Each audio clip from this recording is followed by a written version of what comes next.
Shalom Bapak Ibu Saudara yang terkasih dalam Tuhan Yesus Kristus. Haleluya. Hari ini kita boleh bersama-sama kembali berjumpa di dalam ibadah streaming kita. Saya percaya kita semua adalah orang-orang yang dikasihi oleh Tuhan. Kita datang dengan kesungguhan hati kepada Tuhan. Saya percaya Tuhan hadir di rumah kita masing-masing. Amin Bapak Ibu. Mari kita siapkan hati kita di hadapan Tuhan. Percaya Roh Kudus akan dicurahkan buat setiap kita, hati yang haus, hati yang lapar akan Tuhan, Tuhan akan puaskan. Amin. Berbahagialah orang yang lapar dan haus akan kebenaran Tuhan, maka mereka akan dipuaskan. Amin. Bapak Ibu, mari kita berdoa di hadapan Tuhan. Bapa yang baik, kami mengucap syukur Tuhan. Ibadah hari ini kami serahkan dalam tangan kuasa-Mu ya Bapa. Kami percaya Tuhan dari awal, pertengahan hingga akhirnya ibadah ini ya Tuhan, kami persembahkan hanya bagi nama Tuhan saja. Tuhan, gak ada yang lain Tuhan, hanya Engkau saja yang kami sembah Tuhan. Apapun situasi dan kondisi kami pada hari-hari ini ya Tuhan, kami percaya Tuhan nomor satu dalam hidup kami. Engkau tidak pernah tergantikan ya Tuhan. Kami siapkan hati kami Tuhan, seluruh kehidupan kami semuanya Tuhan, roh, jiwa dan tubuh kami sempurna di hadapan-Mu Tuhan, untuk menaikkan pujian syukur kami ke Tuhan, kepadamu saja ya Tuhan Yesus. Terima kasih Bapa, terima kasih Tuhan. Engkau dimuliakan, Engkau diagungkan, Engkau ditinggikan Tuhan. Kami percaya Engkau berdaulat Tuhan, di atas segala pujian umat-Mu ya Tuhan. Di segala pujian umat-Mu ya Tuhan, kami akan memuji Engkau Tuhan. Kami akan bersorak-sorai bagi Engkau Tuhan Yesus. Biarlah nama-Mu dipermuliakan, ditinggikan, diagungkan sampai selama-lamanya. Terima kasih Bapak, terima kasih.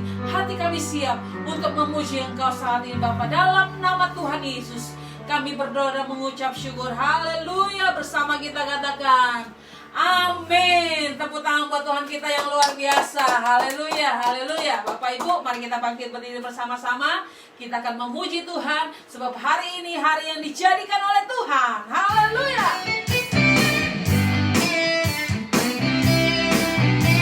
Haleluya. Ayo tepuk tangannya bagi Tuhan. Katakan bersama, hari ini. Hari ini, hari yang telah dijadikan Tuhan. Mari kita bersuka.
Sukacita Tuhan memenuhi setiap kita. Amin Bapak Ibu Saudara. Haleluya, silakan duduk kembali Bapak Ibu Saudara dalam hadirat Tuhan. Mari kita siapkan hati kita untuk menyembah Dia lebih dalam lagi. Terima kasih Tuhan, Engkau luar biasa Tuhan. Sukacita itu kekuatan bagi setiap kami ya Tuhan. Terima kasih Bapak, terima kasih Tuhan. Hari-hari ini kami percaya Tuhan, hanya Engkau kekuatan setiap kami. Engkau yang kami andalkan, Engkau yang menjawab seru doa kami, Engkau yang memulihkan kami, Engkau yang menyembuhkan kami ya Tuhan. Terima kasih Bapak. Tiada yang seperti Engkau, begitu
Bersama-sama katakan, aku percaya.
Dari tempat ini Tuhan, kuasa-Mu bekerja bagi setiap jemaat-Mu Tuhan, dimanapun mereka berada.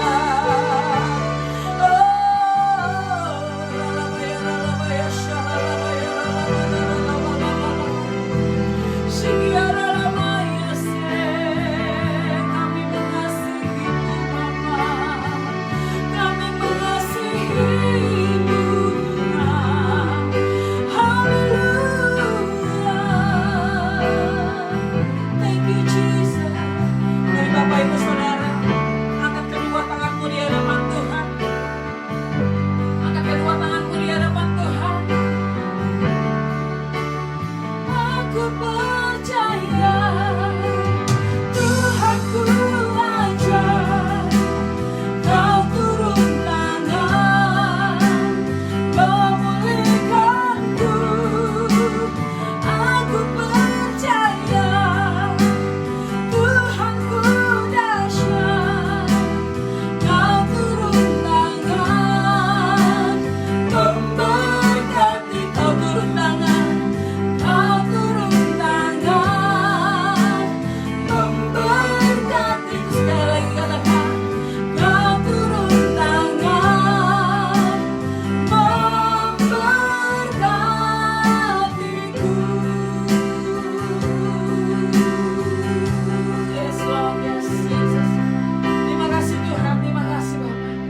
Kami siapkan hati kami untuk dengar firman-Mu saat ini ya Tuhan. Berbicara bagi setiap kami. Di dalam nama Tuhan Yesus, kami berdoa dan mengucap syukur. Haleluya, bersama kita katakan amin. Tepuk tangan buat Tuhan kita yang luar biasa. Siapkan hati kita untuk dengar firman Tuhan. Haleluya.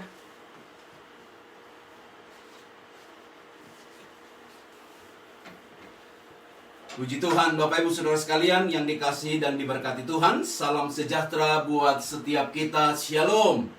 Baik, ambil tempat duduk yang baik untuk kita bisa bersama-sama untuk mendengarkan firman Tuhan pada hari ini. Saya percaya bahwa kabar baik, kabar sukacita, kabar luar biasa selalu ada dalam hidup kita. Di tengah-tengah kita menghadapi situasi apapun, kita selalu percaya kehadiran Tuhan itu memberikan semangat yang baru, sukacita yang baru untuk kita tetap berkata, Tuhan, Engkau segalanya dalam kehidupan kami. Haleluya. Baik, kesempatan yang indah ini, mari kita lihat bersama-sama apa kata Tuhan buat setiap kita untuk menjadi bekal makanan rohani bagi setiap hidup kita untuk mendengarkan dan mendapatkan firman Tuhan yang adalah makanan rohani buat setiap hidup kita. Nah, Bapak Ibu Saudara sekalian yang dikasihi Tuhan, yang ingin saya sampaikan pada hari ini adalah satu pendahuluan tentang data WHO tentang bagaimana pengaruh dari COVID ini dengan update pada tanggal 7 September itu dinyatakan bahwa ada kasusnya yaitu 220 juta kasusnya tentang kasus COVID ini. Bahkan dikatakan new case sekarang adalah sekitar 4,4 juta. Lalu kemudian yang meninggal atau yang mati adalah 4,5 juta. Sangat banyak, luar biasa. Ini keadaan yang tentu data yang sangat-sangat mencengangkan oleh karena berlarut-larutan, berkepanjangan, berterusan, yaitu keadaan ini dengan gelombang-gelombang yang baru, gelombang-gelombang yang berikutnya, bahkan negara-negara yang menganggap sudah freedom, sudah merdeka, sudah selesai dari COVID ini ternyata harus menghadapi keadaan yang baru. Nah, data ini tentu berbeda-beda dengan data kalau kita melihat di setiap state, di setiap tempat kita masing-masing ada jumlah bilangan tertentu. Tapi amat sangat menyedihkan tentunya adalah mereka yang telah meninggal oleh karena COVID ini. Luar biasa banyaknya begitu rupa. Namun amat sangat bersyukur kita di dalam Tuhan, bahwa ketika kita di dalam Tuhan, maka berbeda kita menyingkapi tentang kematian itu dengan orang-orang yang di luar Tuhan. Ketika Alkitab berbicara tentang kematian, Alkitab bicara tentang perpisahan, Alkitab berbicara tentang yang disebut dengan berpindahnya dari alam dunia ini ke alam yang baka. Alkitab sungguh luar biasa. Firman Tuhan itu menjadi penghiburan, menjadi kekuatan, menjadi pengharapan, menjadi tuntunan buat hidup kita. Sehingga sekalipun ada saudara-saudara kita yang dalam keadaan COVID meninggal, tapi kita tahu mereka meninggal bukan di dalam COVID, tapi mereka meninggal di dalam Tuhan. Itu yang mau kita pastikan. Karena ayat Alkitab dikatakan kepada kita dalam Ibrani 11 ayat yang ke-6 bilang begini, sangat-sangat bagus sekali. Yuk kita baca bersama-sama apa yang dikatakan. Tetapi sekarang mereka merindukan tanah air yang lebih baik, yaitu satu tanah air sorgawi. Nah, inilah Alkitab kita bicara yang sangat kuat tentang ajaran mengenai kematian. Bahwa ketika kita percaya kepada Tuhan, Tuhan menganugerahkan kepada kita dua kewarganegaraan. Satu kewarganegaraan di mana kita tinggal, dan satu kewarganegaraan sorga. Kita menjadi anak-anak Tuhan yang memiliki sorga. Ada capnya Tuhan dalam hidup kita untuk kita berkata, saya anak Tuhan, saya warga negara sorga. Dan Alkitab bicara itu. Dan lebih lagi adalah ketika kita menjadi anak Tuhan, kita ada dua tanah air. Tanah air di bumi dan tanah air di sorga. Wah, luar biasa Bapak Ibu. Sehingga kita bisa jadi kuat. Benar apa yang dikatakan Billy Graham bilang begini kepada kita, bahwa ketika seseorang meninggal di dalam Tuhan, dia akan bilang begini, my home is in heaven, I am just passing through this world. Aku ini punya rumah di sorga. Nah, inilah tanah air yang disebutkan dalam kitab Ibrani, bahwa ketika kita berpindah dari tanah air yang fana kepada tanah air yang baka, itu adalah sorga yang luar biasa. Bukankah Yesus berkata, di rumah Bapakku banyaklah tempat tinggal? Berarti bicara kematian adalah bicara bagaimana kita pulang ke sebuah rumah yang baru. Dan ketika Bill Graham menyampaikan ini my home, dan saya yakin Bapak Ibu, bukan saja Bill Graham yang sampai ke sana, tetapi setiap hidup kita, itu rumahku, itu tanah airku, itu kotaku, itu tempat di mana hidupku ada dalam kekekalan. Nah, luar biasa Bapak Ibu, sehingga ketika duka menjumpai setiap hidup kita, asal saja kita dalam Tuhan. Dengar baik, ini satu pengharapan yang hebat, yaitu kita punya rumah yang abadi di sorga yang mulia. Jangan takut dengan kematian. Bahkan dikatakan kepada kita, ayat berikutnya disebutkan seperti ini, yang sangat-sangat juga kuat dibilang, karena iman kita mengerti. Nah, ini ayat yang sangat hebat. Karena iman kita mengerti. Saya pikir-pikir hanya Alkitab yang bicara bahwa iman itu bukan tidak mengerti. Iman itu mungkin tidak melihat, tapi iman itu mengerti. Wah, luar biasa. Iman dalam Tuhan bukan membuat kita jadi bodoh. Iman dalam Tuhan bukan kita membuat kita menjadi tidak ada sesuatu yang disebut dengan knowledge kita dapat menjangkaunya. Tetapi ayat ini sangat tegas bilang begini, karena iman kita mengerti. Karena iman kita mengerti. Apa itu? Dikatakan bahwa alam semesta telah dijadikan oleh firman Allah, sehingga apa yang telah kita lihat telah terjadi dari apa yang tidak dapat kita lihat. Luar biasa bukan? Sehingga kalau kita bertanya tentang apa hubungannya akal budi dengan iman, ini sini korelasinya. bahwa karena iman kita mengerti bahwa Tuhan mengajarkan kepada kita iman yang cerdas, iman yang memberi pengertian, bukan iman yang membabi buta, tetapi iman yang memberi pengertian kepada kita. Saat kita melihat alam semesta dijadikan dari yang tidak kelihatan, kita akhirnya mengerti, dibukakan mata kita. Ada Tuhan yang luar biasa di sana, yang menjadikan dari tidak ada menjadi ada, yang menjadikan alam semesta yang begitu luar biasa. Dan kita sangat percaya bahwa itulah Tuhan yang kita sembah di dalam Yesus Kristus Tuhan kita. Sekali lagi quote dari Bill Graham, akhirnya bilang begini sebelum dia meninggal. Dia bilang apa? Dia bilang satu ayat yang baik.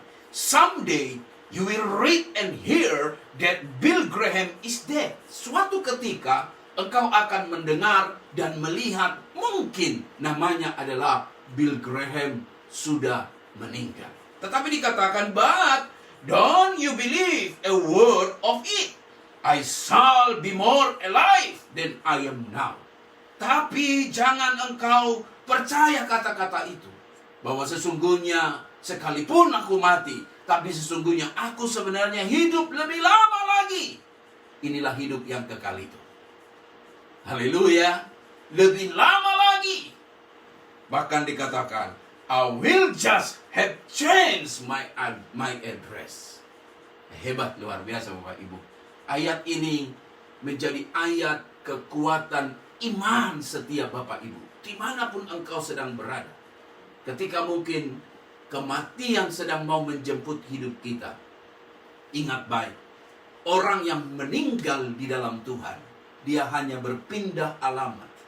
Dari alamat rumahmu di mana engkau berada, ke satu alamat yang bernama sorga yang mulia. Luar biasa. Pengharapan kita, iman kita, sehingga ketika keadaan apapun yang kita alami, sekali lagi, jangan pernah takut mati. Percayailah, Tuhan dengan firman-Nya punya jawaban buat hidupmu hari ini dan hidupmu yang akan datang. Kalau Tuhan masih beri kita kesempatan hidup, tetaplah produktif, berbuah, layani Tuhan, setia. Karena itu yang Tuhan mau di hidup kita. Tetapi jika hidup ini harus kita akhiri dengan pertandingan yang baik, biarlah kita finishing well. Tetap kita bertuhankan Yesus dan percaya hanya Dialah satu-satunya juru selamat yang menjadi jaminan buat hidupmu dan hidupku di kekekalan bersama dengan Tuhan yang luar biasa itu. Haleluya! Puji Tuhan. Nah, kitab Ibrani 11 mencatatkan kepada kita Bapak Ibu bahwa tokoh-tokoh iman yang luar biasa. Bahkan dikatakan pada ayat bahagian asli begini, sebab itu Allah tidak malu disebut Allah mereka. Nah, inilah yang hebatnya apresiasi, satu penghargaan, satu reward, bahwa ketika mereka mengakhiri hidup ini, mereka disebutkan Tuhan tidak malu dengan hidup mereka, perjuangan mereka, iman mereka. Dan saya sangat yakin Bapak Ibu, ini jangan hanya dialamatkan buat mereka, tapi itu kiranya menjadi bagian kita. Jangan sampai Tuhan malu dengan hidup kita. Dan selalu kita bertanya tiap hari, apakah Tuhan bangga dengan hidup saya? Apakah Tuhan mengapresiasi kesetiaan saya? Apakah Tuhan bangga dengan hidup Bapak Ibu?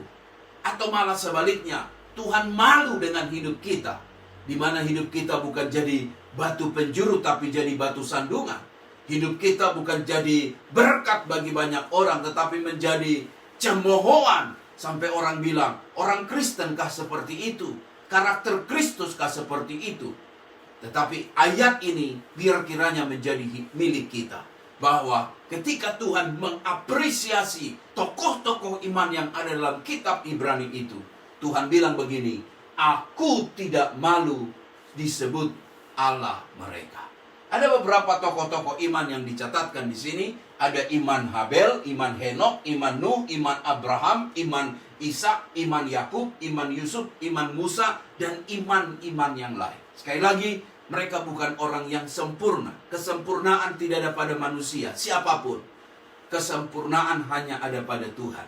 Tetapi setiap hidup mereka, bagaimana journey, perjalanan iman mereka di dalam Tuhan, itu sangat-sangat luar biasa. Boleh jatuh, mereka bangun. Sampai kitab Mazmur berkata, 7 kali orang benar itu jatuh, 7 kali dia bangkit. Sedang berbicara tentang apa? Sekalipun mungkin ada kegagalan, ada kealpaan hidup, ada kesalahan, ada mistake, tetapi hidup mereka tetap setia kepada Tuhan.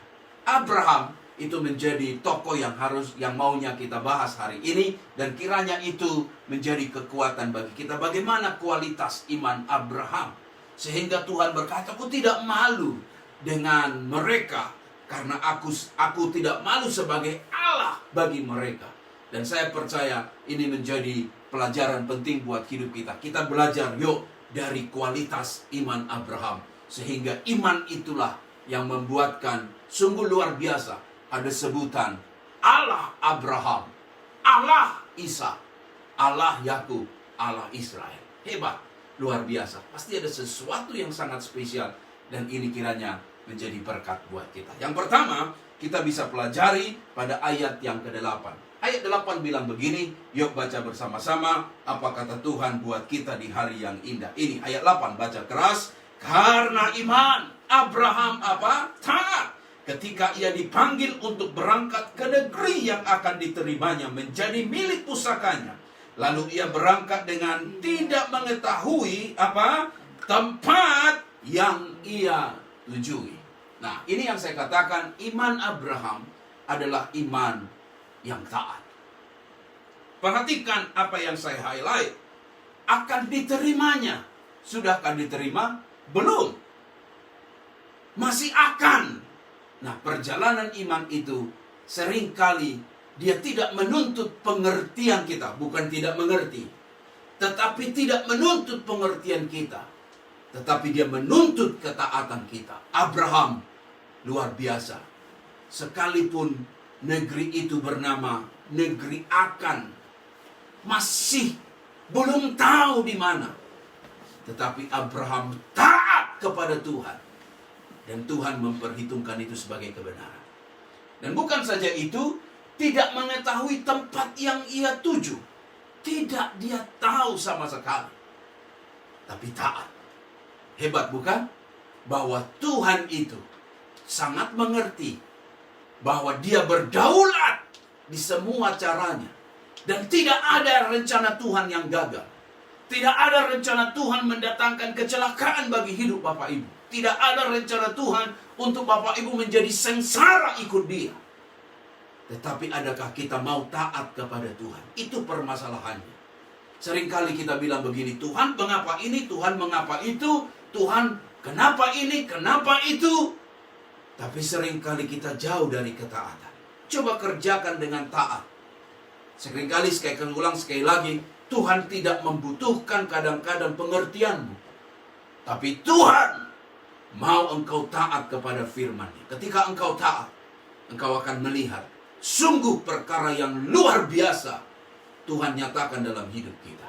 Kalau kita melihat kisah-kisah dalam perjanjian baru bicara tentang mujizat-mujizat yang luar biasa itu, perhatikan baik Bapak Ibu, bagaimana ketaatan mendatangkan mujizat. Masih ingat cerita mujizat pertama yang Yesus lakukan, air berubah menjadi anggur? Itu bukankah sebuah ketaatan untuk mencedok air itu, memberikannya kepada pemimpin pesta? Lalu kemudian mujizat itu pun, air pembasuhan itu berubah menjadi anggur yang manis, bahkan lebih manis daripada apa yang sudah disajikan pemimpin pesta pada waktu itu.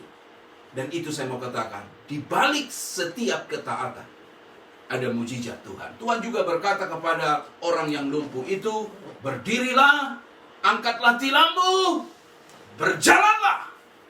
Dan sekalipun dia tahu dia sedang lemah, dia tidak mampu, dia punya keterbatasan yang sangat luar biasa, dan Tuhan tahu itu. Tapi ingat, ketaatan itu mengerjakan peristiwa yang luar biasa.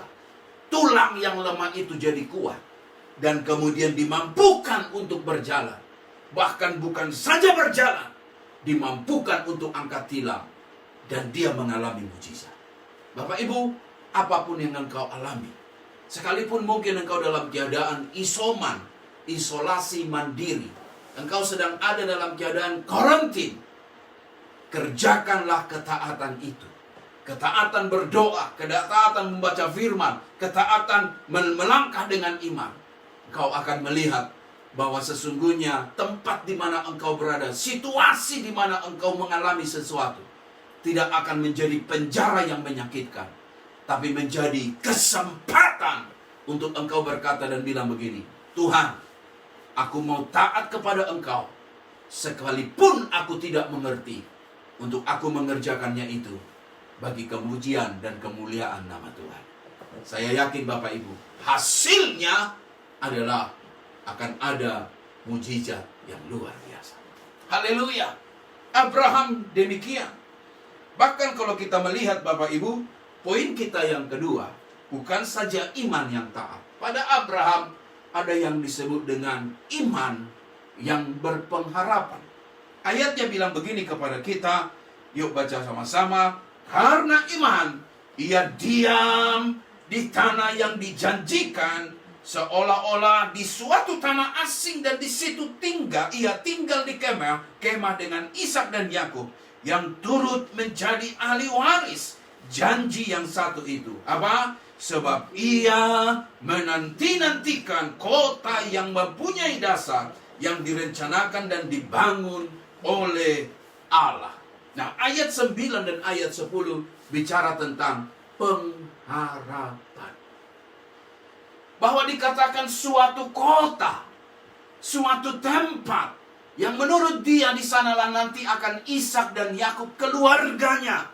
Tapi sudah adakah tempat itu? Belum ada.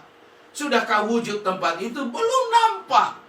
Tetapi apa? Sesuatu yang dinantikan.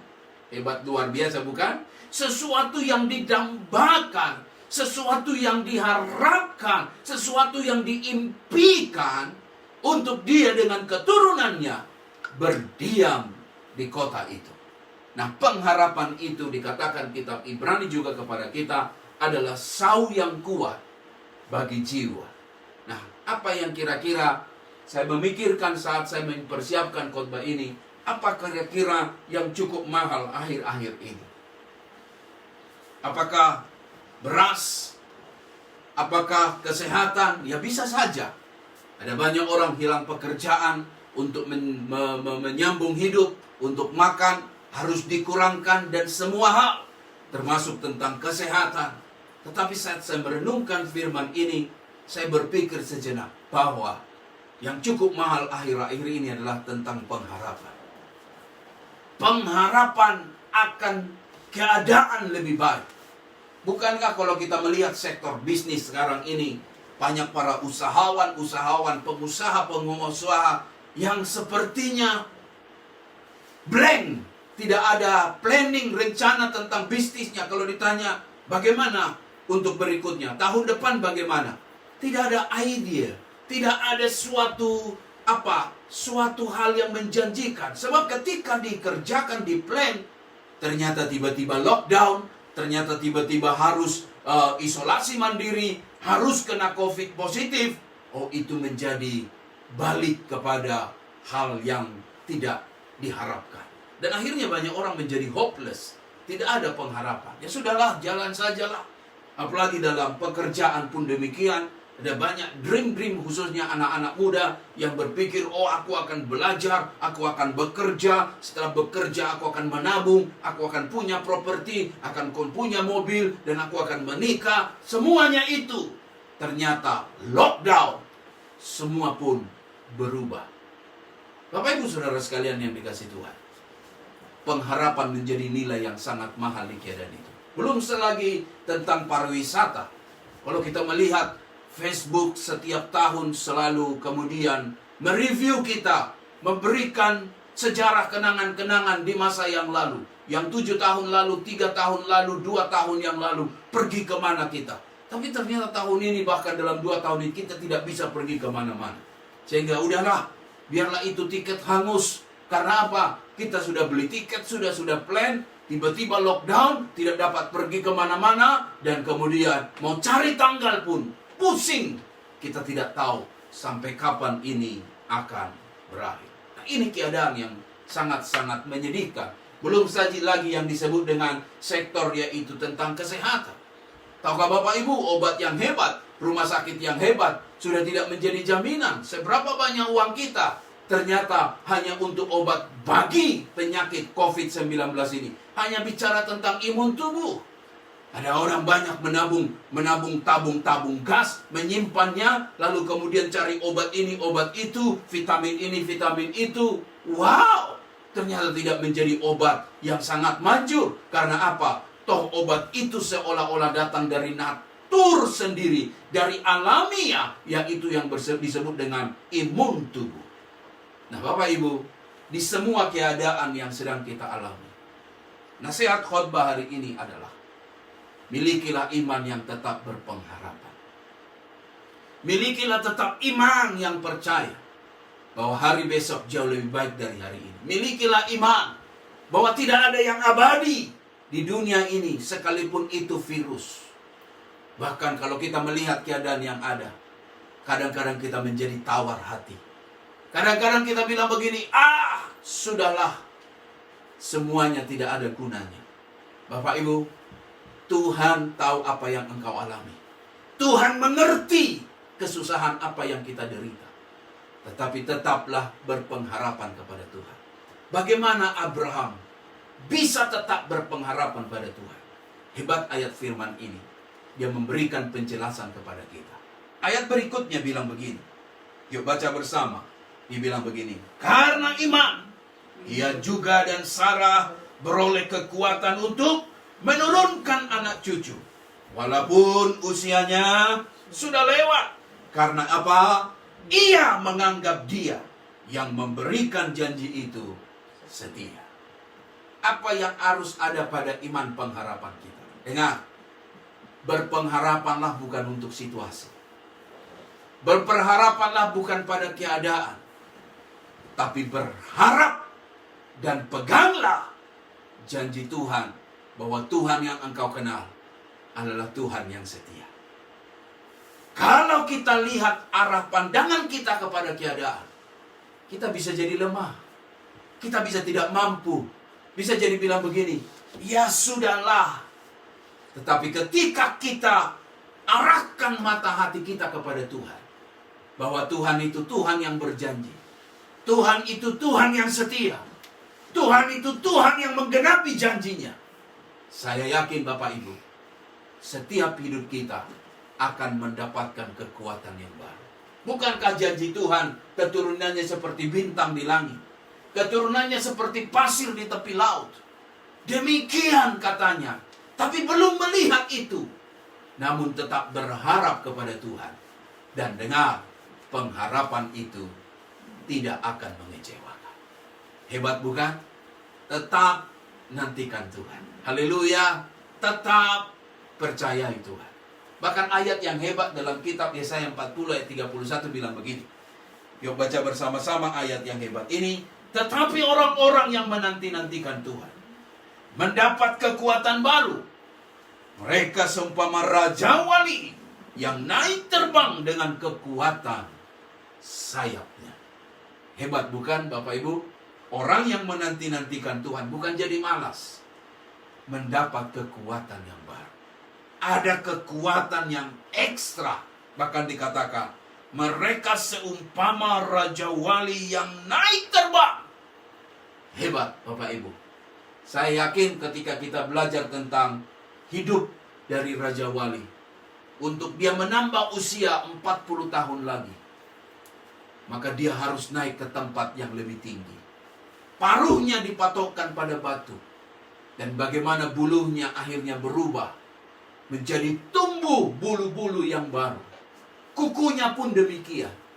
Sampai akhirnya raja wali ini punya kuku yang baru, paruh yang baru, sayap yang baru. Akhirnya bertambahlah usia hidupnya lagi. Demikianlah anak-anak Tuhan yang menanti-nantikan Tuhan. akan punya kekuatan yang baru. Kekuatan yang baru untuk kita menghadapi keadaan yang ada. Sekali lagi, fokuslah bukan dengan keadaan. Fokuslah bukan dengan situasimu. Fokuslah bukan dengan kekurangan. Tapi fokuslah kepada Dia, Tuhan yang berjanji adalah Tuhan yang setia. Dan kesetiaannya akan memberikan suatu jaminan bahwa apa yang dijanjikannya pasti akan digenapi. Abraham akhirnya punya anak. Di usia Sarah 90 tahun, Abraham 100 tahun. Dan kemudian dari Ishak lahirlah kemudian Yakub. Lahirlah kemudian generasi Israel. Dan sekalipun harus lambat nampaknya, tapi Tuhan tidak pernah terlambat. Sekalipun nampaknya terlalu lama, tapi ingat baik, Tuhan selalu bekerja on time, di waktu yang Tuhan sudah janjikan. Haleluya. Poin kita yang ketiga hari ini, saya percaya Bapak Ibu tetap semangat, amin. Iman yang rela. Baca ayat 17-nya, hebat. Karena iman maka Abraham tak kala ia dicobai mempersembahkan Ishak. Ia yang telah menerima janji itu apa? Rela mempersembahkan anaknya yang tunggal. Rela mempersembahkan anaknya yang tunggal. Kualitas iman Abraham bukan saja dia taat. Kualitas iman Abraham bukan saja ia berpengharapan. Tapi mari miliki bersama iman yang hebat ini. Kualitas iman Abraham, ia rela mempersembahkan anaknya kepada Tuhan. Iman itu rela. Ini yang sangat susah Bapak Ibu. Iman berkata, haleluya, puji Tuhan, haleluya, Allahku luar biasa. Mudah. Tapi ketika dituntut sesuatu di hidup kita, untuk mengerjakan sesuatu yang Tuhan mau, apakah kita mau rela? Sering kali berat hati ini. Seringkali terlalu banyak pertimbangan. Seringkali memberi pun tidak mau ikhlas. Sehingga yang jadi adalah kita melukai hati Tuhan. Melalui khotbah yang baik ini, mari izinkan kerelaan itu, iman yang rela itu ada di hidup kita.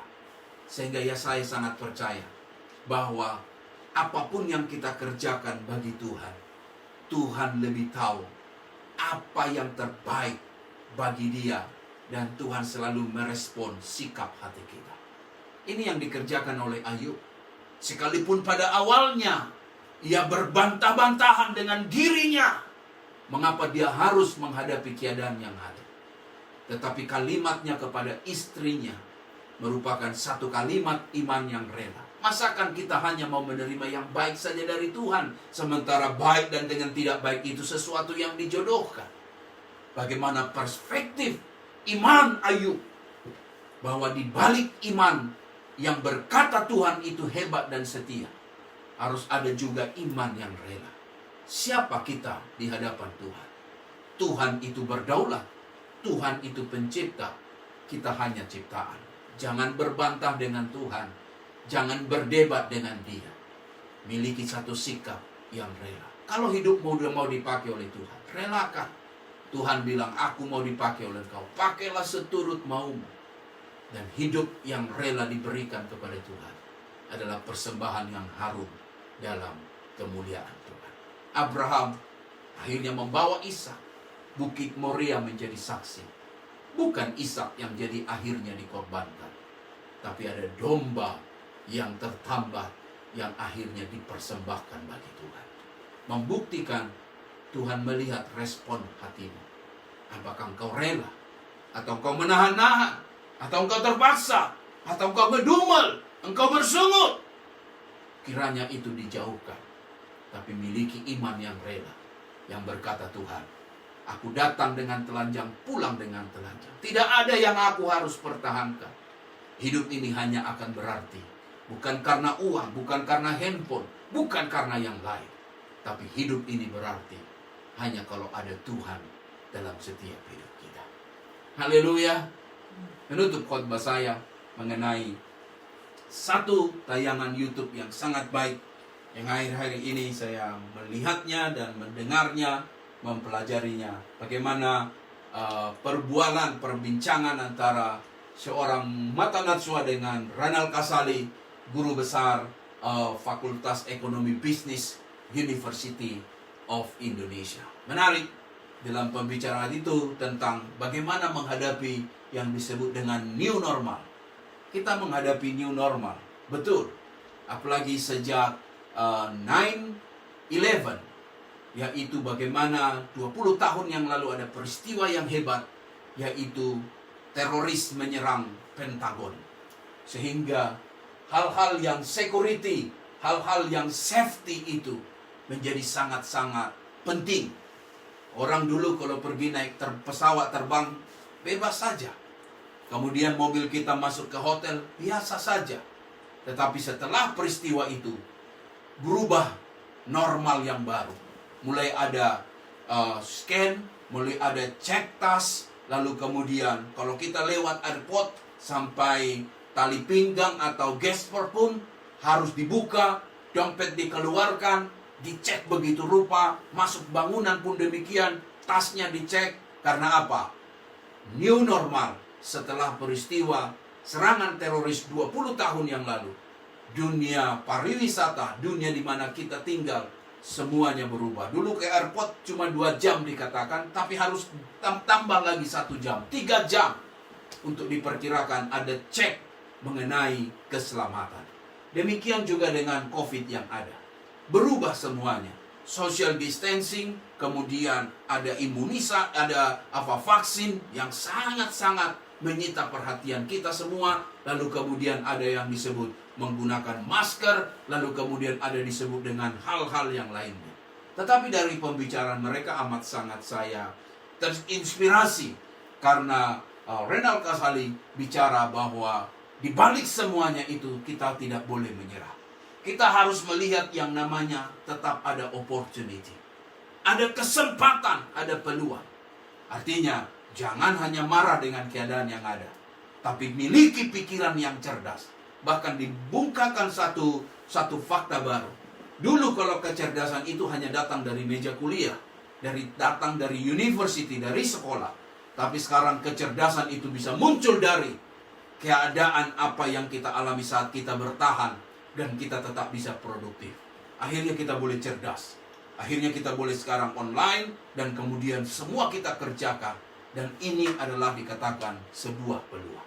Lalu kemudian di akhir perbualan itu muncullah pertanyaan dari Natsua Shihab kepada Renal Kasali.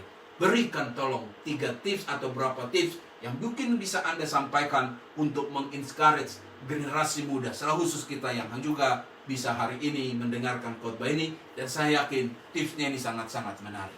Dia bilang begini, oh ya siap, saya akan memberikan tips. Dan dia berkata seperti ini, ada 3 tips yang sangat penting katanya.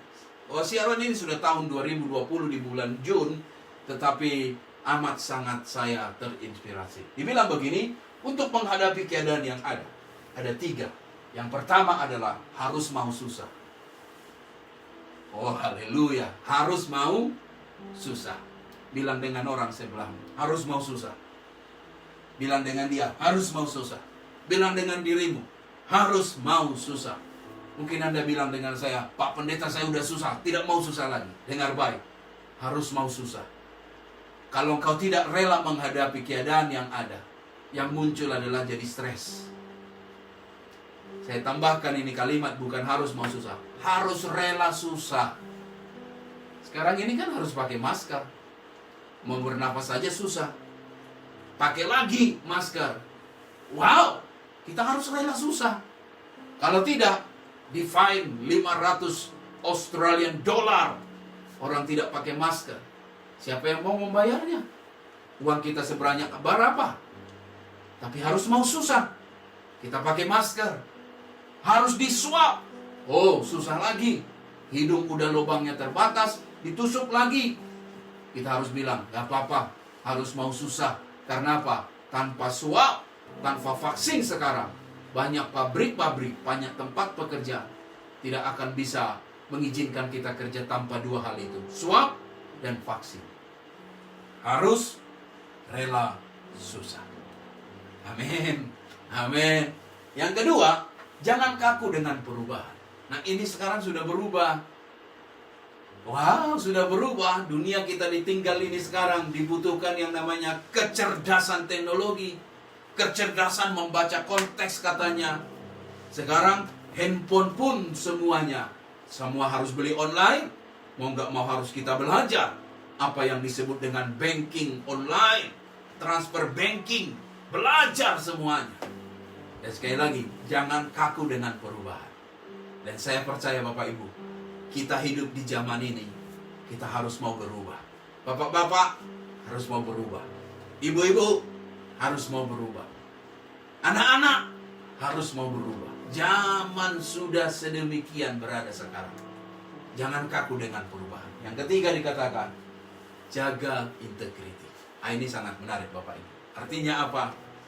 Jangan sampai terkikis, mengalami erosi iman kita dan nilai-nilai hidup kita. Sehingga sekalipun online, Bapak Ibu tetap semangat melayani Tuhan. Jangan marah, online melulu, saya mengantuk. Enggak. Kita harus rela susah. Rela susah. Lalu kemudian, hadapi perubahan yang ada. Pertahankan nilai-nilai itu. Dan saya yakin Bapak Ibu, Tuhan menghargai setiap ketaatan kita. Amin. Amin. Sehingga kalau kita pun ada face mask, social distancing, tidak jadi masalah. Buktinya saya dapat khotbah dengan Bapak Ibu sekarang dimanapun engkau berada. Banyak bilang begini, Pak Pendeta kapan mau khotbah di tempat kami? Kapan mau datang ke tempat kami? Sekarang melalui khotbah online ini, saya sudah datang ke tempat Anda. Tidak perlu bayar tiket. Luar biasa. Tidak perlu harus menunggu di bandara, di airport. Sudah jumpa dengan Anda. Kalaupun lockdown, ada siaran ini. Perubahan ini tidak membuat kita menjadi hilang nilai-nilai semangat menginjil, semangat melayani, semangat memberitakan firman. Karena kita tahu Tuhan kita, Tuhan yang tidak terbatas. Haleluya.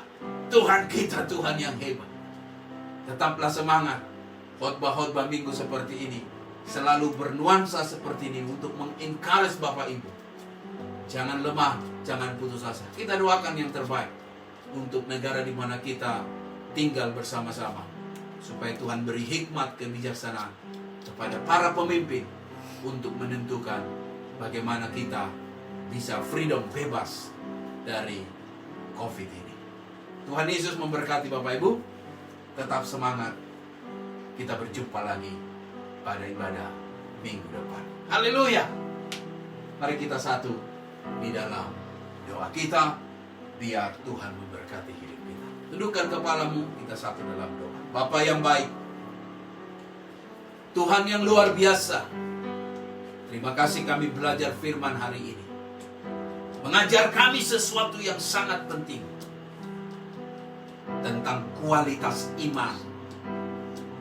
Hari ini kami belajar dari bapak orang percaya, namanya Abraham. Imannya iman yang taat, imannya iman yang berpengharapan, imannya iman yang rela. Hari ini Tuhan, kami mau aplikasikan itu dengan keadaan kami. Biar iman kami tetap taat kepada Tuhan. Sekalipun kadang-kadang kami tidak dibutuhkan apa menjadi pengertian kami, pengetahuan kami, penjelasan kami. Tapi Tuhan tahu, tidak ada satupun rencana Tuhan yang celaka, yang membuat hidup kami susah. Tapi Tuhan mau yang terbaik di hidup kami. Ajar kami taat Tuhan. Tetap mau setia ikut Engkau. Menomorsatukan Tuhan. Prioritas tertinggi Tuhan. Tidak tergantikan oleh apa. Abraham berpengharapan bukan dengan keadaan, tapi imannya ditujukan kepada Tuhan yang setia kepada janjinya. Sehingga akhirnya Ishak pun lahir. Hari ini firman-Mu juga mengajar kami supaya iman kami iman yang rela. Jauhkan kami Tuhan dari persungutan. Jauhkan kami dari segala kegeraman, kekhawatiran, ketakutan yang tidak berguna itu. Melainkan hidup kami mau rela ikut Tuhan. Dan aku percaya Bapak, khotbah ini menguatkan setiap hidup kami. Dimanapun kami yang mendengar khotbah ini, aku rindu berdoa buat setiap jemaat. Berkati jamah hati hidup mereka. Di balik semua apa yang kami alami, akan ada cerita kesaksian yang hebat. Tuhan luar biasa memelihara kami di musim-musim ini. Karena Tuhan itu tidak pernah terbatas oleh keadaan. Terpuji nama-Mu. Berkati terus pelayanan online ini. Dan aku percaya firman yang keluar dari mulut Allah tidak akan pernah kembali dengan sia-sia. Kuduskan kami ketika firman itu menegur kami. Kuduskan kami ketika firman itu mengajari kami. Sehingga akhirnya kami tahu apa yang harus kami buat. Jika ada yang salah di dalam langkah iman kami, ampuni kami. Supaya hidup kami tetap berkenan di hadapan-Mu Tuhan. Terima kasih untuk firman-Mu. Berkat-Mu atas setiap hidup kami. Dalam nama Yesus Kristus kami berdoa, mengucap syukur. Mungkin ada Bapak Ibu yang sedang sakit hari-hari ini. Sakit pada kepala, sakit demam, sakit batuk. Atau mungkin Anda mengalami gejala-gejala meriang. Mari yuk tumpang tangan untuk tubuhmu yang sakit. Angkat tanganmu pada Tuhan. Mari kita alami kesembuhan dari Tuhan. Dalam nama Tuhan Yesus. Dalam nama Tuhan Yesus. Semua ikuti dalam nama Tuhan Yesus. Semua ikuti dalam nama Tuhan Yesus. Aku percaya ada kesembuhan terjadi hari ini. Mujizat Tuhan dinyatakan. Yang lemah dikuatkan, yang sakit disembuhkan. Tubuh kami bukan tempat sakit penyakit. Oleh darah Yesus, kesembuhan Tuhan dialirkan. Dan aku percaya, mulai setiap jemaat-Mu yang meyakini, mengimani, berdoa bersama, mulai ada mengalami suatu hal yang baru. Mujizat dinyatakan. Dalam nama Yesus, sakitmu diangkat Tuhan. Kau mengalami mujizat. Kau bisa bersaksi. Tuhan yang engkau kenal. Tuhan yang hidup, Tuhan yang luar biasa. Oh, mengucap syukur pada Tuhan. Say thank you to Lord. Terima kasih Yesus. Kau hebat. Luar biasa. Dan puji nama-Mu Bapa. Haleluya. Aku percaya. Aku percaya Tuhanku ajak. Kau turun tangan, kau turun tangan, memulihkanku. Oh, aku percaya Tuhanku dahsyat, Tuhanku dahsyat. Kau turun tangan, memberkati. Kau turun tangan, kau turun memberkatiku, memberkatiku. Kau turun tangan, kau turun menyembuhkanku, menyembuhkanku. Haleluya. Dalam nama Yesus kami berdoa. Semua yang diberkati Tuhan bersama katakan amin. Haleluya. Hebat, dahsyat, luar biasa Tuhan kita itu. Dan tentunya Nantikan tiap minggu kita ada di ibadah online ini, dan kami berharap Bapak Ibu tetap setia, dan saya percaya kasih setia Tuhan, pertolongan Tuhan selalu ada dalam kehidupan kita. Ada kebaktian doa kita selalu disepakat berdoa di jam 7.30 Australia time, Sydney time, untuk kita bisa berdoa bersama, karena 1 jam berdoa itu sungguh-sungguh sangat nikmat dan sangat-sangat menggairahkan. Tetap semangat, kerjakan semua dengan rela hati kepada Tuhan, dan saya percaya berkat yang datang dari atas itu akan selalu memelihara kehidupan kita. Berkat yang luar biasa dari Tuhan. Puji Tuhan. Mari kita akhiri ibadah kita. Biarlah ibadah ini kita tutup dalam doa berkat. Mari angkat tanganmu kepada Tuhan. Haleluya. Syukur pujian bagimu Tuhan. Terima kasih untuk berkat-Mu. Kami akan akhiri ibadah kami. Aku percaya Tuhan, kami dikuatkan, disembuhkan, dipulihkan. Angkat wajahmu kepada Tuhan. Bawalah pulang segala berkat dari Allah Bapa, kasih daripada Tuhan Yesus, pengurapan penyertaan Allah Roh Kudus menyertai keluar masuk hidupmu mulai hari ini. Besok kekal sampai Maranatha. Hidupmu diberkati, disembuhkan, dikuatkan, untuk engkau dapat memberitakan kemuliaan Tuhan. Dalam nama Yesus, nyanyi lagu kemenangan iman kita. Haleluya. Aku punya Tuhan yang besar, yang tak berjanji dan sanggup menggenapi imanku, bersepakat percaya kuasa-Nya. Ku terima sekarang kemenangan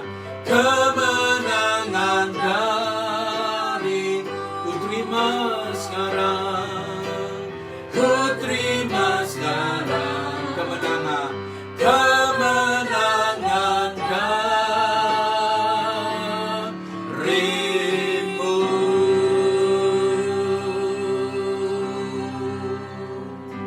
Haleluya. Tuhan memberkati. Salam kiri kanan, ucapkan dengan dia Happy Sunday and may God bless you. Selamat hari Minggu, Tuhan memberkati. Ucapkan itu pada dirimu. Happy Sunday and may God bless you. Shalom. Haleluya.